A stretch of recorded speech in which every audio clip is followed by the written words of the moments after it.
আজকে আমি খুবই সুস্বাদু একটা তরকারি রান্না করব। বলেন তো আজকে কি রান্না করব? শিং মাছ। শিং মাছ দিয়ে আমি লাউ দিয়ে রান্না করব। আসসালামু আলাইকুম, সবাই কেমন আছেন?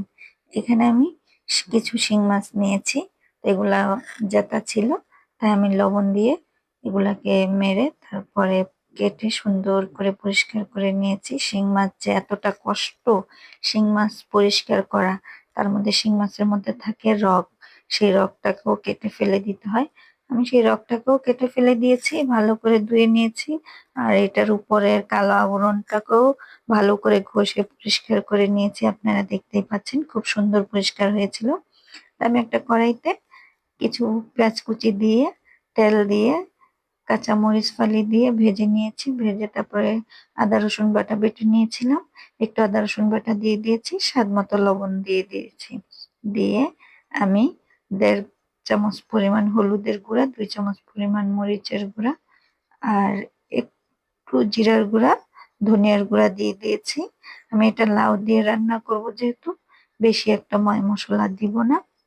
একদমই সাদা সাদা করে তরকারিটা রান্না করব। তা আমি মাছটা ভাজি নাই, শিং মাছ কষিয়ে রান্না করলেই ভালো লাগে। তাই আমি শিং মাছ ধুয়ে রাখাগুলোকে মশলা কষানোর মধ্যে দিয়ে দিয়েছি।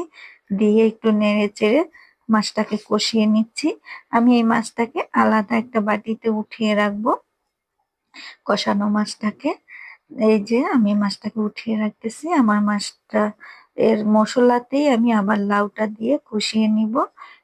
মাছের মশলার মধ্যে লাউটা দিয়ে একটু নেড়ে চেড়ে কষিয়ে নিচ্ছি আমি।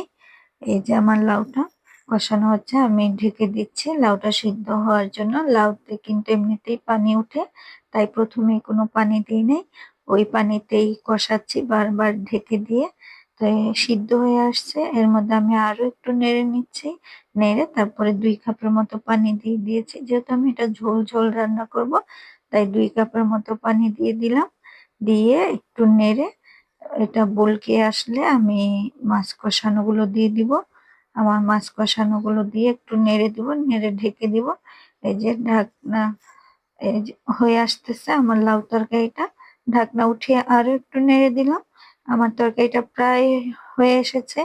আমি এখানে ধনিয়া পাতা দিয়ে তরকারিটাকে নামিয়ে পরিবেশন করব। আমার লাউ শিং মাছের ঝোল তরকারি হয়ে গেছে, কি সুন্দর মজার হয়েছে। আল্লাহ।